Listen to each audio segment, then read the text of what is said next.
What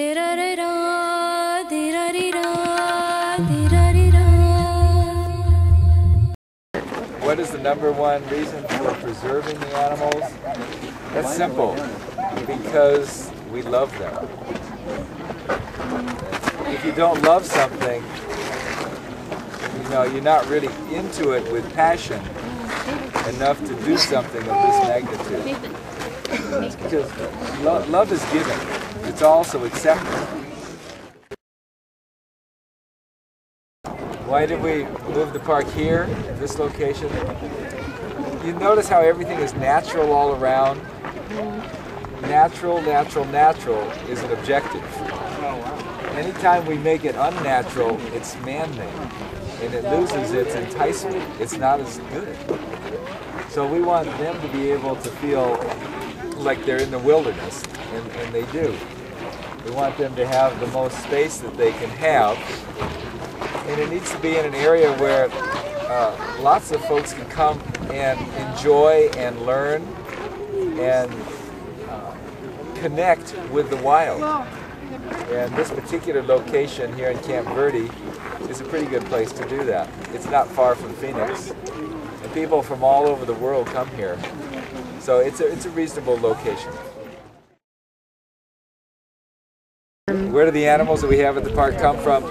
Well, we have some that are born here. We have some that come from other zoos and parks around the country.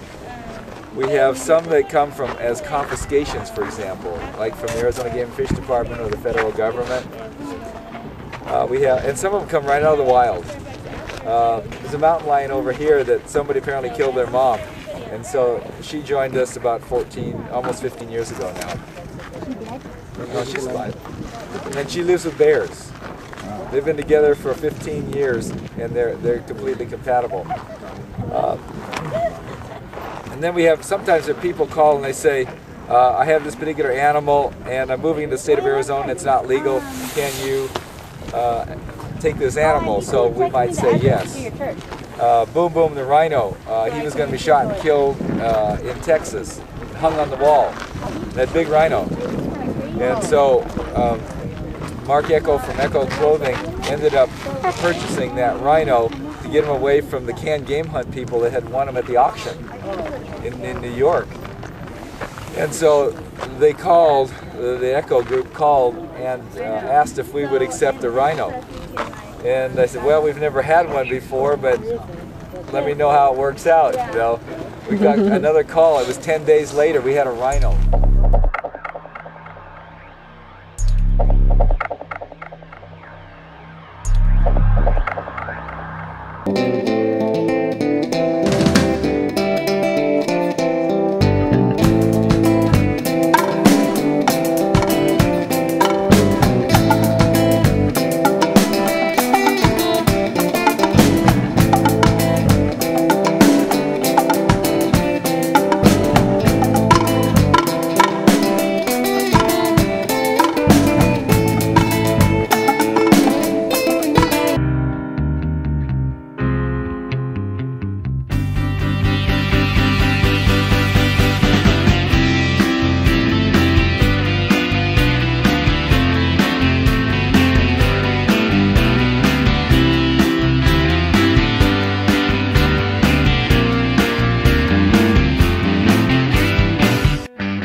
Fully learn and enjoy wild animals in a natural setting, come down to Africa and have the time of your life. Get to know the hyena or the grizzly or the tiger as an individual, not just as a type.